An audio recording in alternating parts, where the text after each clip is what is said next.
Welcome again बच्चों।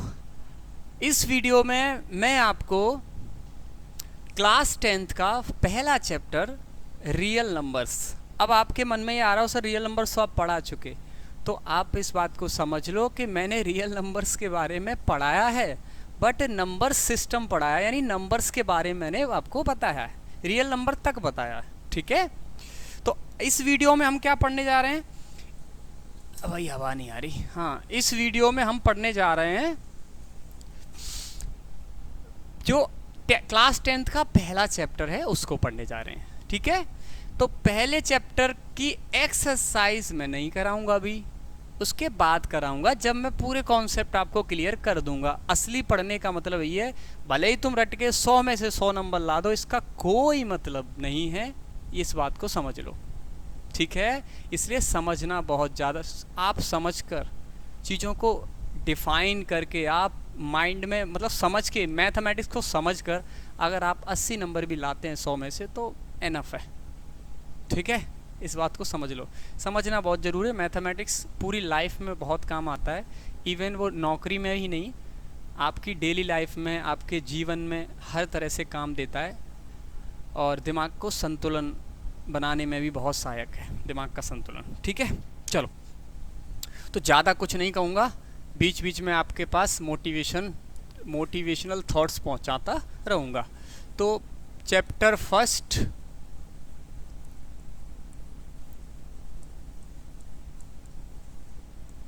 First का नाम क्या है? Real numbers. Real numbers. ठीक है, कौन सी क्लास का है? Class 10th। ठीक है, तो चलो, पहला टॉपिक क्या है इसमें? पहला टॉपिक है आपका फंडामेंटल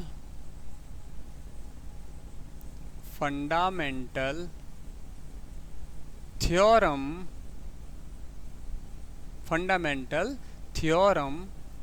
ऑफ, राइटिंग थोड़ा ठीक लिखता हूँ, इससे समझ में आएगा। Fundamental theorem of arithmetic.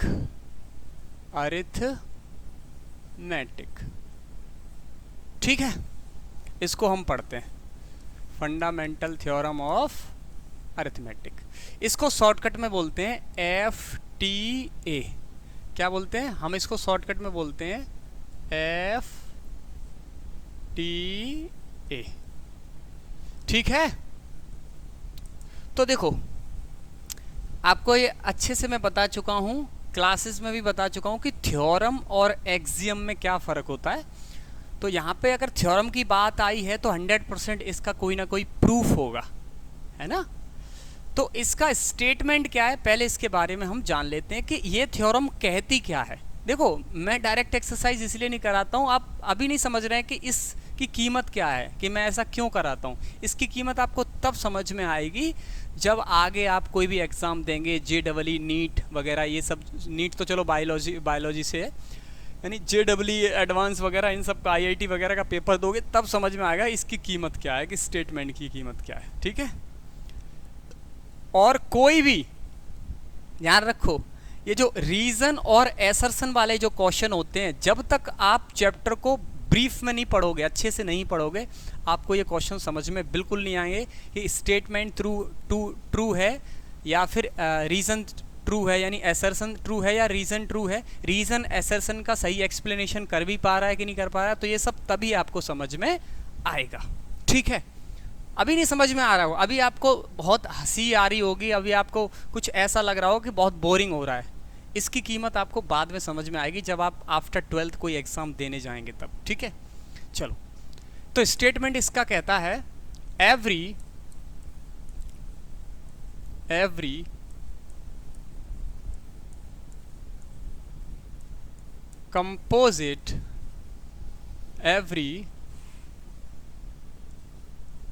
composite number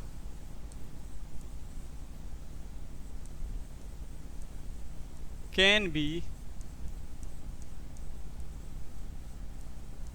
expressed, can be expressed as a माने की तरह, product, as a product of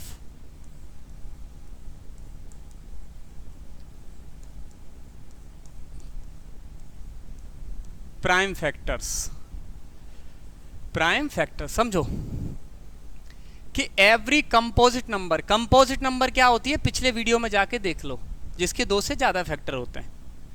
can be expressed यानी एक्सप्रेस कर सकते हैं एज ए की तरह, प्रोडक्ट ऑफ प्राइम फैक्टर यानी प्राइम फैक्टर के प्रोडक्ट के फॉर्म में हम एक्सप्रेस कर सकते हैं। अब प्राइम फैक्टर समझो बात को, जैसे फॉर एग्जांपल मैंने 40 के फैक्टर करे, तो फैक्टर करना तो आप जानते हैं। अब मुझे बताओ 40 का फैक्टर तो 1 भी होता है, लेकिन 1 क्या है, नाइदर प्राइम नॉर कंपोजिट, और हमको फैक्टर कैसे लेने हैं, ओनली प्राइम।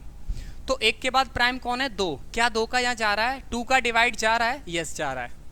तो 2 का डिवाइड दो तो कितनी टाइम जाएगा, 20, 2 2 सा 4, 2 0 0। फिर 2 का जाएगा तो 2 10 जा 20, फिर 2 का जाएगा 2 5 जा 10, फिर 5 का जाएगा 5 बन जा 5। मुझे बताओ 3 का क्यों नहीं दिया, 3 का नहीं जा रहा था। 4 का इसलिए चेक नहीं कर सकते, चेक करना ही बेकार है क्योंकि हम 2 का दे रहे हैं, और 4 जो है वो कंपोजिट नंबर है। कंपोजिट नंबर को हमें प्राइम के फैक्टर में लिखना है, ना कि कंपोजिट को कंपोजिट के फैक्टर में लिखना है। वरना मैं इसमें 40 में 4 का भी दे सकता था, क्यों नहीं दिया, क्योंकि 4 जो है यहाँ पे जो 4 है वो कंपोजिट है, हमें डिवाइड किसका देना है, ओनली प्राइम का। ठीक है, तो हम 40 को क्या लिख सकते हैं, तो 40 को लिख सकते हैं प्रोडक्ट ऑफ प्राइम फैक्टर, यानी प्राइम फैक्टर के प्रोडक्ट में, यानी प्राइम फैक्टर क्या है, 2 फिर 2 फिर 2 और फिर 5। अगर मैं ऐसे करूंगा तो फिर गलत होगा। क्यों गलत होगा, उसने बोला है प्रोडक्ट ऑफ प्राइम, तो यानी हमें ये जो प्राइम फैक्टर आ रहे हैं इनके प्रोडक्ट के फॉर्म में लिखना है। बात समझ में आ रही है। अब एक चीज आप पढ़ चुके हैं कि अगर 2 3 टाइम्स आ रहा है, पावर एंड एक्सपोनेंट वाला जो चैप्टर है वो आप अच्छे से पढ़ चुके हैं, नहीं पढ़े हैं तो आप राम सर से पढ़ सकते हैं। ये 2 कितनी टाइम्स आ रहा है, 3 टाइम्स, तो हम लिखेंगे इसको 2 टू द पावर 3, और 5 1 टाइम्स आ रहा है तो पावर में 1 हम नोट नहीं करते हैं, पावर में हम 1 नोट नहीं करते हैं। तो वो यही कह रहा था कि एवरी कंपोजिट नंबर यानी 40 कैन बी एक्सप्रेस्ड, हम एक्सप्रेस कर सकते हैं एज ए की तरह, प्रोडक्ट ऑफ प्राइम फैक्टर, यानी जो फैक्टर आ रहे हैं वो है प्राइम, और इनके हम क्या लिख सकते हैं कि मतलब इसको कैसे एक्सप्रेस कर सकते हैं, प्रोडक्ट ऑफ प्राइम, यानी प्रोडक्ट यानी मल्टीप्लाई प्राइम नंबर्स, यानी जो फैक्टर हैं वो कैसे होना चाहिए, प्राइम होना चाहिए। अब आगे बात समझ में, इसके आगे समझो थोड़ा सा, ठीक है, आगे देखो।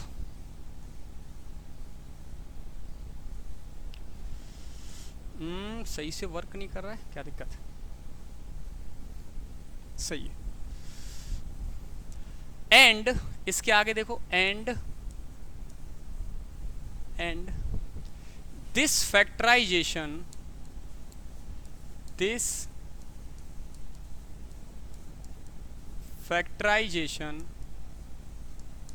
is unique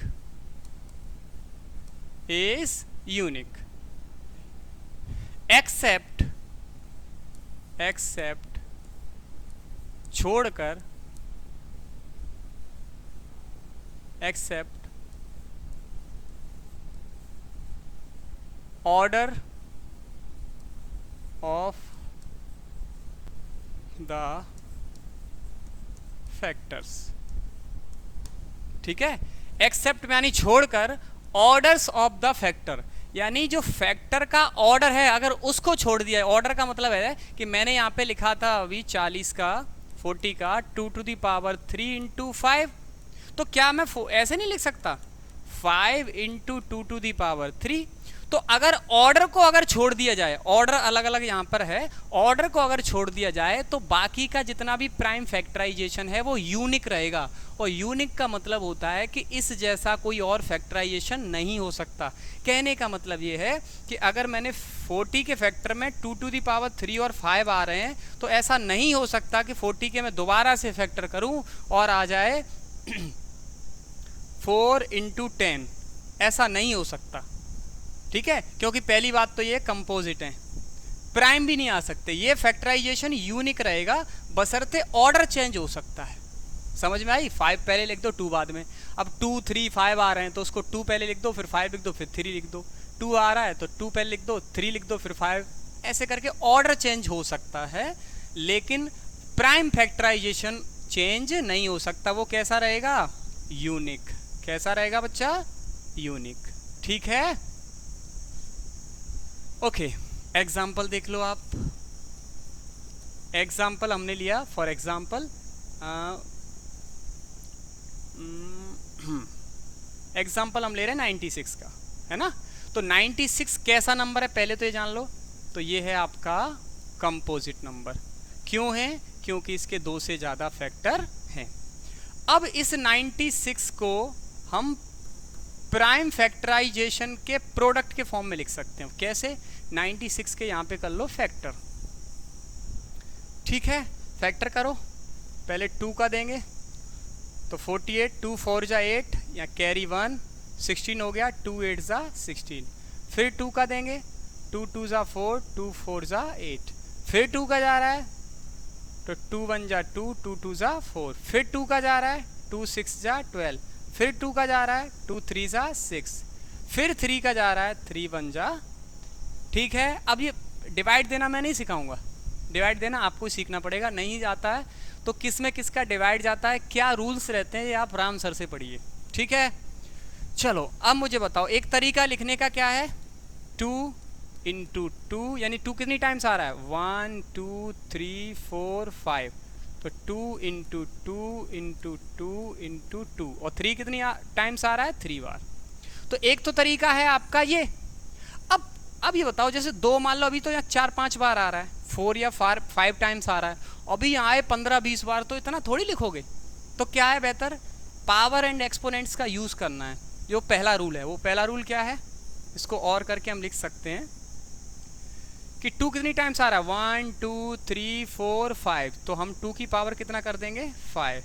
3 कितनी टाइम्स आ रहा है? 1 टाइम। तो इसका हम कुछ भी नहीं करेंगे, 3 टू द पावर 1 लिखेंगे। लेकिन 1 लिखी नहीं जाती, कुछ बाई डिफ़ॉल्ट ऐसे ही होते हैं। जैसे बाई डिफ़ॉल्ट समझते हो, कुछ चीज़ें ऐसी होती हैं जो बाई डिफ़ॉल्ट सही मानी जाती हैं। सही का मतलब ये है कि जैसे nth रूट होता है, nth रूट पढ़ा होगा। अब इसको अंडर रूट मत बोला करो, nth रूट बोला कर। अब ये कौन सा रूट है? अब यहाँ पे कुछ भी नहीं है, तो बाई डिफ़ॉल्ट यहाँ पे 2 होता है, जो यहाँ पे लिखा नहीं जाता है। ठीक है, तो ये थी आपकी प्राइम फैक्टराइजेशन मेथड, वो मतलब प्राइम फैक्टर कैसे होते हैं, फंडामेंटल थ्योरम ऑफ अर्थमेटिक का स्टेटमेंट। ये है क्या स्टेटमेंट? कि अगर कोई कंपोजिट नंबर है तो हम उसको प्राइम फैक्टर के प्रोडक्ट यानी मल्टीप्लाई के फॉर्म में एक्सप्रेस कर सकते हैं। ठीक है, स्क्रीनशॉट ले लो या पे लिख लो, बेहतर है कि अब लिखने से जल्दी याद हो जाता है। चलें आगे। एट इसके बाद है आपका एक और थ्योरम लिखो, तब आपको अच्छे से समझ में आएगा।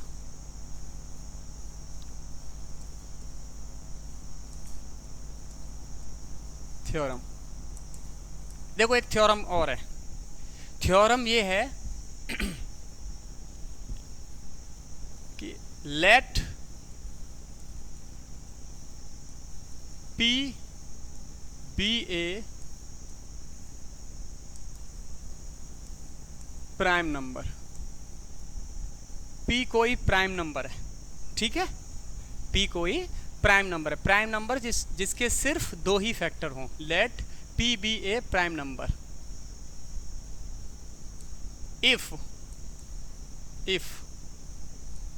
P divides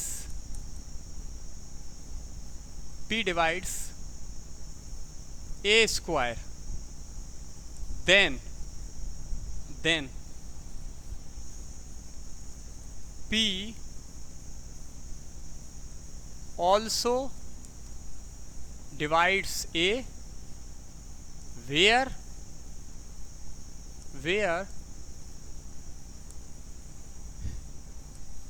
A is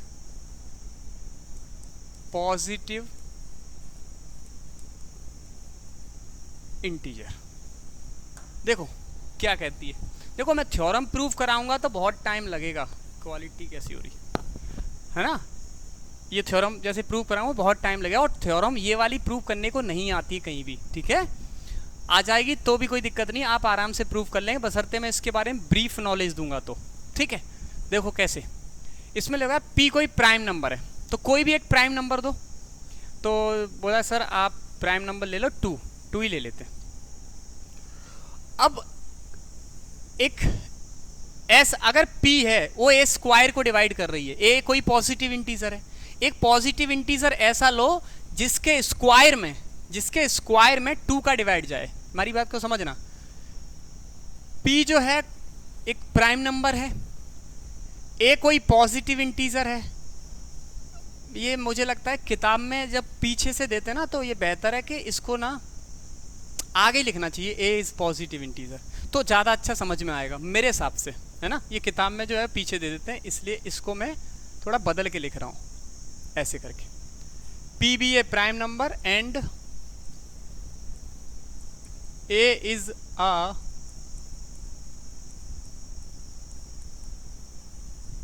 positive integer. Positive integer आप जानते हो, पिछला वीडियो देख लो। If P divides A square then P also divides A। देखो समझो, P कोई प्राइम नंबर है, तो कोई भी एक प्राइम नंबर आप ले लो। फॉर एग्जाम्पल आपने लिया 3, आपने क्या लिया 3, और A इज अ पॉजिटिव, कोई भी एक पॉजिटिव इंटीजर ले लो। अच्छा, लेकिन ऐसा positive integer low if P divides A square, यानी उसके स्क्वायर में P का डिवाइड जाना चाहिए, और P की वैल्यू हमने कितना लिया है, P की वैल्यू ली हमने 3। अब A की वैल्यू ऐसी आपको मतलब लेट करनी है, उसके स्क्वायर में इसका डिवाइड जाना चाहिए। तो फॉर एग्जांपल आपने लिया 6, तो 6 का स्क्वायर कितना होता है 36। क्या 36 में 3 का डिवाइड जा रहा है, जा रहा है, तो हमने ले लिया A स्क्वायर की वैल्यू कितनी ले ली 36, तो A की वैल्यू कितनी आएगी 6। अब बात को समझो कि अगर 3A स्क्वायर को डिवाइड कर रहा है तो 3A को भी डिवाइड करेगा। फॉर एग्जाम्पल अगर 3 का डिवाइड 36 में जा रहा है, अगर A स्क्वायर की वैल्यू 36 है तो 3 का डिवाइड 6 में भी जाएगा। अब आप तो ये सोच रहे होंगे कि सर ऐसा तो कंपोजिट के लिए भी हो सकता है, नहीं हो सकता। देख लो, जैसे P की वैल्यू हमने ली 4, हालांकि ये प्राइम नहीं है, कंपोजिट है। अब 4 का जो डिवाइड है वो 36 में जा रहा है, यानी 36 में जा रहा है, तो 36 कितने का स्क्वायर रूट, वो स्क्वायर है 6 का, तो क्या बताओ 4 का डिवाइड 6 में जाएगा, नहीं जाएगा ना। तो फिर तो ये जो थ्योरम है ना वो एकदम परफेक्ट है। क्या है कि अगर कोई प्राइम नंबर है और किसी के स्क्वायर में डिवाइड करती है तो उसके स्क्वायर रूट में भी डिवाइड करेगा। अब समझ गए, है ना, अच्छे से समझ लो ये थ्योरम क्या कहती है। और इसका प्रूफ मैंने आपको दे दिया, प्रैक्टिकल दे दिया, प्रूफ नहीं बोल सकते लेकिन प्रैक्टिकल तो दे ही दिया।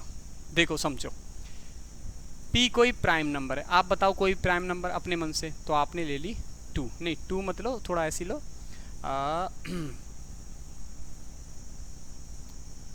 3 नहीं 4 5, आपने क्या ले लिया 5, ठीक है। अब एक A स्क्वायर की वैल्यू ऐसी लो जिसमें 5 का डिवाइड जाना चाहिए, इतना बस समझ लो, यानी क्योंकि P जो है वो A स्क्वायर को डिवाइड कर रहा है, ये लेट करके चलना है, लेकर चलना है। तो सर आपने ले ली 100, यानी 100 ले ली। अब मुझे बताओ 5 का डिवाइड 100 में जाएगा, जाएगा। अब मुझे A की वैल्यू यहाँ पे निकाल लो, ए की वैल्यू आएगी +-10 आएगी, लेकिन मैं पॉजिटिव ले रहा हूँ क्योंकि ए इज अ पॉजिटिव इंटीजर। कहाँ गया? ठीक है, तो अब मुझे बताओ 5 का डिवाइड 10 में भी जाएगा? सर बिल्कुल जाएगा। तो यहाँ से पता चल गया कि अगर कोई प्राइम नंबर है वो किसी के स्क्वायर में डिवाइड करेगा तो उसके बिना स्क्वायर में भी, यानी स्क्वायर रूट में भी डिवाइड करेगा। ठीक है, आगे चलें। आई थिंक आपको अब अच्छे से समझ में आ गया होगा। अब क्या करना है आगे? आगे देखो। अच्छा, एक चीज और बताऊं आपको बढ़िया सी। देखो, एक थ्योरम और है, मैं बना देता हूं कि कोई कंपोजिट नंबर लो, कोई भी कंपोजिट नंबर, कंपोजिट, तो आपके दिमाग में आ रहा हो कंपोजिट में 4 ले लेते हैं। अब सुनो, अगर 4 का डिवाइड किसी के क्यूब में जाएगा, यानी कंपोजिट नंबर का डिवाइड क्यूब में भी जाएगा, तो उस कंपोजिट नंबर का डिवाइड उसके बिना क्यूब यानी क्यूब रूट में भी जाएगा। वेयर, जैसे यहां ए लिया तो ए इज अ पॉजिटिव इंटीजर। अब ए क्यू की वैल्यू ऐसी लो, ए की पावर 3 की वैल्यू ऐसी लो जिसमें 4 का डिवाइड जाता है, यानी 4 का डिवाइड जाता हो। तो एग्जाम्पल मैं ले लेता हूं, फॉर एग्जाम्पल क्यूब लेना है ना, तो 12 का कितना होगा? 144, तो 12 का होगा आपका 1728, सही होगा, यानी 1728। अब मुझे बताओ क्या 4 का डिवाइड 1728 में जा रहा है? देखो तो 4 का डिवाइड चेक करने के लिए बेहतर है हम लास्ट के 2 डिजिट में डिवाइड दे लेंगे। तो 4 7 या 28 मतलब जा रहा है, पूरे में डिवाइड दे लो तो भी कोई दिक्कत नहीं। ठीक है, ये रूल है। अब मुझे बताओ ए की वैल्यू कितनी आएगी? तो ये कितने का क्यूब है? 12 का। अब बताओ मुझे 4 का डिवाइड 12 में जा रहा है? जा रहा है। बोले सर ये थ्योरम तो बुक में है नहीं। कोई दिक्कत नहीं, बुक में नहीं है, मेरे दिमाग में आ गई तो बता दी। नई बुक्स आप पढ़ोगे, नई बुक्स तो सब कुछ मिलेगा, इसलिए मैं NCERT के अलावा बहुत सारी बुक्स पढ़ता हूँ। सिंघानिया की बुक है, RD शर्मा की, RD शर्मा में भी क्यूब वाला कॉन्सेप्ट नहीं। तो नई बुक्स पढ़ता रहता हूँ। पढ़ने की वजह यही है कि मुझे और मतलब ज्ञान प्राप्त करना है, क्योंकि ज्ञान प्राप्त मतलब बोल सकते हैं कि ज्ञान का कोई एंड नहीं है, सीखने का कोई अंत नहीं है। आप जितना सीखोगे उतना आपको कम ही लगेगा, आप डेसिमल्स में ही भटकते रहोगे। ज्ञान का जो संसार है वो बहुत बड़ा है, आप उसमें तुच्छ से प्राणी हो। तो जितना सीख लोगे, घमंड नहीं करना है। एक प्रोफेसर भी होता है ना, वो यही कहता है कि I am being a student of mathematics, मतलब वो एक अच्छा स्टूडेंट बनने का प्रयास करता रहता है जीवन भर, क्योंकि सीखना है। तो टीचर को भी, अगर वो पढ़ा रहा है तो टीचर को भी निरंतर सीखते रहना चाहिए। ठीक है, समझ गए ये वाली theorem?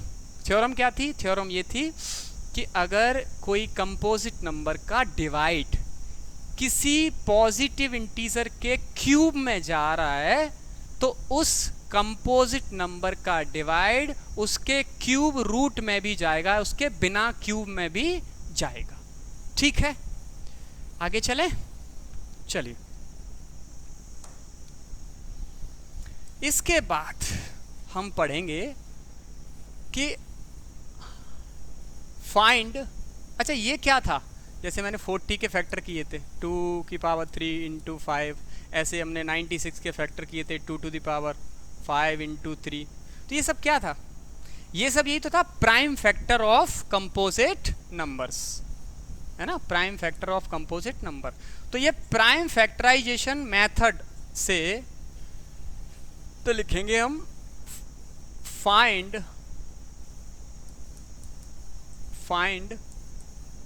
HCF and LCM by prime factorization, यानी प्राइम फैक्टर करके ऑफ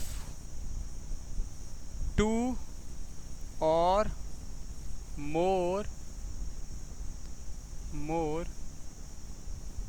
पॉजिटिव इंटीजर्स। समझ में आया कि फाइंड एचसीएफ एंड एल, आपको एचसीएफ और एलसीएम फाइंड करना है बाई किसके द्वारा, के द्वारा प्राइम फैक्टराइजेशन, यानी प्राइम फैक्टराइजेशन प्राइम फैक्टर करके ऑफ 2 और मोर पॉजिटिव इंटीजर, 2 या 2 से ज़्यादा इंटीजर्स पॉजिटिव इंटीजर आपको गिवन हैं तो उनका एचसीएफ और LCM, HCF means highest common factor, LCM means lowest common multiple, आपको किस मेथड से निकालना है, प्राइम फैक्टर करके, कितने नंबर्स के, 2 या 2 से ज़्यादा नंबर्स के। ठीक है, चलो पहले आप ये समझ लेते हैं कि एचसीएफ और एलसीएम क्या होता है, तब आपको अच्छे से समझ में आएगा है। तो आप पहले पुरानी मेथड पे छोटे छोटे एक एग्जांपल लेता हूँ, 6 और 9 का आपको एचसीएफ निकालना है और 6 और 9 का आपको एलसीएम निकालना है। बात को समझ लो, ये कॉन्सेप्ट समझना है कि what is LCM, what is HCF अपनी लैंग्वेज में कैसे समझना है। एचसीएफ मतलब होता है हाईएस्ट कॉमन फैक्टर, यानी इसके फैक्टर में करूं, इन दोनों के फैक्टर, तो हाईएस्ट से हाईएस्ट क्या कॉमन हो सकता है। तो 6 के फैक्टर करोगे तो आप 2 × 3 और 9 के फैक्टर करोगे तो 3 की पावर 2, या फिर इसको लिख सकते हैं 3 × 3। बताओ कॉमन क्या है, तो आप बोलोगे सर कॉमन है 3, तो क्या आंसर हो गया इसका 3। अब मुझे बताओ lowest common multiple, lowest common multiple का मतलब है कि कम से कम, लोएस्ट माने कम से कम, कॉमन मल्टीपल कम से कम कॉमन हो, और मल्टीपल, मल्टीपल का मतलब होता है, देखो फैक्टर और मल्टीपल मैंने आपको बता चुका हूँ। मल्टीपल का मतलब होता है जिनमें 6 का भी डिवाइड जाए 9 का भी डिवाइड जाए। तो आपका आंसर होगा सर 6 और 9 का डिवाइड जाए, ऐसी नंबर 54 भी है। तो मैं ये कह रहा हूँ तो ऐसी नंबर तो 18 भी है और ऐसी नंबर तो 27 भी है। ओ, समझ में आया। तो अब इसमें देखो एलसीएम की डेफिनेशन क्या कहती है, लोएस्ट कॉमन मल्टीपल, यानी लोएस्ट से लोएस्ट देखना है। अब मुझे बताओ 27 लोएस्ट है, 54 लोएस्ट है या 18 लोएस्ट है, तो आप बोलोगे सर 18 लोएस्ट है, तो इसका जो एलसीएम है वो कितना आएगा। अब सर यहाँ पे 3 लिया था, इसमें कम ले सकते थे, यानी 6 और 9 में 1 भी तो कॉमन है, यानी इसमें ही मल्टीप्लाई बने, इसमें ही मल्टीप्लाई, तो 1 क्यों नहीं लिया भाई। 1 इसलिए नहीं लिया तो क्योंकि यहाँ पे लिखा है हाईएस्ट कॉमन, ज़्यादा से ज़्यादा क्या कॉमन है, तो ज़्यादा मैक्सिमम कॉमन था, यहाँ पे भी 3 और यहाँ पे भी। आ गई बात समझ में, नहीं आई बात समझ में, फिर से समझो क्योंकि मैथ सीखना है। आ गई बात समझ में। अब देखो कैसे सीखना है, एग्जाम्पल लेता हूँ मैं 8 और 10, 8 और 10 नहीं, 8 और 10 नहीं, 8 और 12, ठीक है। और यहाँ पे भी एग्जांपल लेता हूँ मैं 8 और 12। एचसीएफ क्या है, इन दोनों में जो मैक्सिमम कॉमन हो फैक्टर में, तो 8 के फैक्टर कर लो, 12 कर लो। 8 के करोगे आप 2 2 ज़ा 4 2 ज़ा 8। कैसे ये मैंने किए, कैसे भाई, ऐसे ही करें जैसे आप लोग करते आए, ठीक है। 12 के कैसे करोगे, तो 2 2 ज़ा 4 3 ज़ा 12। समझ में आया बात। अच्छा, ओहो, कॉमन कितना है 2, तो इसका आंसर क्या होगा 2। लेकिन आपने एक चीज़ नहीं बताई, मतलब आपने नहीं देखी, 2 एक बार और कॉमन है, तो इसका आंसर कितना होगा 4। मेरी बात को समझो, इसका आंसर 2 भी हो सकता था, इसका आंसर 4 भी हो सकता था, अगर कॉमन की ओनली बात आती कि कॉमन कितना है, तो कॉमन 2 भी है, कॉमन 4 भी है। लेकिन definition of HCF highest common देखना है, हाईएस्ट से हाईएस्ट। अब मुझे बताओ 2 हाईएस्ट या 4 हाईएस्ट। देखो इसमें तो कॉमन 1 भी था, क्योंकि 1 का मल्टीप्लाई यहाँ भी है यहाँ भी है, तो आंसर इसका 1 भी होता, तो आंसर इसका ना तो 1 हुआ ना तो 2 हुआ, आंसर हुआ 4। क्यों, क्योंकि by the definition of HCF, HCF क्या कहता है, हाईएस्ट से हाईएस्ट कॉमन देखना है। तो बताओ इसमें से कौन सा हाईएस्ट था, 4, इसलिए इसका आंसर कितना आया 4। अब आ जाओ एलसीएम पे। एलसीएम का मतलब है कि लोएस्ट कॉमन मल्टीपल, मल्टीपल का मतलब होता है इनका डिवाइड जाए। तो देखो 8 और 12 का डिवाइड तो 96 में भी जाएगा, देखो 12 8 96, 12 8 जा 96 और 8 12 जा 96, यानी 8 × 8 का डिवाइड देंगे 12 में। देखो 8 और 12 का डिवाइड तो 48 में भी जा रहा है, 48 में भी तो जा रहा है। क्या है देखो, 8 6 या 48, 12 4 या 48, 24 में भी जा रहा है, 24 में भी जा रहा है। और किसी में जा रहा है इससे नीचे देखो, 96 से ऊपर तो बहुत नंबर्स हो सकते हैं। 48 में जा रहा है, 96 में जा रहा है, 24 से नीचे नहीं है। तो अब मुझे बताओ आंसर इसका 96 होगा, 48 होगा या 24 होगा? भाई आंसर तो 96 भी हो सकता है, कोई दिक्कत नहीं, ले लो एलसीएम 96 ले लोगे तो आंसर, जब देखो फ्रैक्शन जब सॉल्व करते हैं तब आप 96 भी ले लोगे तो गलत नहीं, आंसर गलत नहीं आएगा, बाद में काटना पड़ेगा, यानी उसको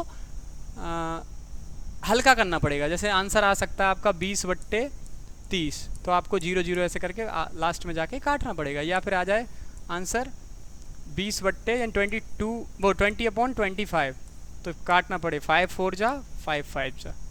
बात समझ में आ रही है? तो मैं ये कह रहा हूँ कि इसका आंसर 96 भी नहीं होगा अगर एलसीएम की बात हुई है ओनली, ना तो 48 होगा, इसका आंसर होगा 24। क्यों? क्योंकि हमें मल्टीपल तो मिल गए 3, लेकिन छोटा मल्टीपल सबसे कौन है? 24, तो इसका आंसर होगा 24। अब थोड़ा सा समझिए कि एचसीएफ क्या होता है, पता है? एचसीएफ बड़ी से बड़ी वो नंबर है जिसका डिवाइड इन दोनों में जाना चाहिए, जिसका हम निकाल रहे हैं। बात समझना, एचसीएफ ग्रेटेस्ट वो नंबर है जिसका divide, which divide 8 and 12। LCM छोटे से छोटा वो नंबर है, यानी लोएस्ट नंबर है, या लोएस्ट मल्टीपल है, या लोएस्ट नंबर है जिसका, वो सॉरी, जिसमें उन दोनों का डिवाइड जाना चाहिए। बात को समझ लो, जिसमें, समझो, जिसका डिवाइड, जिसमें डिवाइड। बात समझ में आ रही है? अच्छे से समझ लो बच्चा। एचसीएफ में क्या था कि इसका आंसर, देखो आंसर अब लिख देता हूं मैं तो तब समझ में आएगा। इसका आंसर कितना था? 24, और इसका आंसर कितना था? 4। एचसीएफ बड़े से बड़ा वो नंबर है जिसका डिवाइड उन दोनों में जाना चाहिए। 3 का निकाल रहे हो तो तीनों में जाना चाहिए, 4 का निकाल रहे हो तो चारों में जाना चाहिए। एलसीएम वो नंबर है जिसमें 8 और 12, यानी जो नंबर का निकाल रहे हो उसका डिवाइड इसमें जाना चाहिए। देखो, जिसमें, जिसका, ठीक है, जिसका डिवाइड इसमें जाए, जिसमें इन दोनों का डिवाइड जाए। बात समझ में आ रही है? ऐसे समझ लो, इसका डिवाइड इन दोनों में जाना चाहिए और इन दोनों का डिवाइड इसमें जाना चाहिए। ठीक है, एचसीएफ और एलसीएम आपको क्लियर हो गया होगा। देखो वीडियो की लेंथ ज़्यादा हो रही है तो मैं नेक्स्ट पार्ट बनाऊंगा इसका। देखो अब आप सोच रहे हो सर इतने में तो एक्सरसाइज हो जाती है। भाई एक्सरसाइज तो होती रहेगी, मैथ को समझ लो अच्छे से, जो आगे काम आएगा आपको। रीज़न असर्शन के क्वेश्चन आपको तभी समझ में आएंगे। मैं एक और पार्ट बना रहा हूँ अभी जस्ट, ठीक है? ओके, तो इस वीडियो में फ़िलहाल इतना ही। आप अच्छे से समझ लीजिए, दिमाग में बिठा लीजिए, कॉन्सेप्ट्स को मजबूत कर लीजिए। फाइनली आप एक अच्छे मैथमेटिक्स को पढ़ने वाले एक अच्छे व्यक्ति बन जाएंगे, एक अच्छे स्टूडेंट बन जाएंगे। और स्टूडेंट बन के ही रहना हमेशा, घमंड नहीं लाना है बिल्कुल भी। ठीक है, good luck and all the best, bye bye.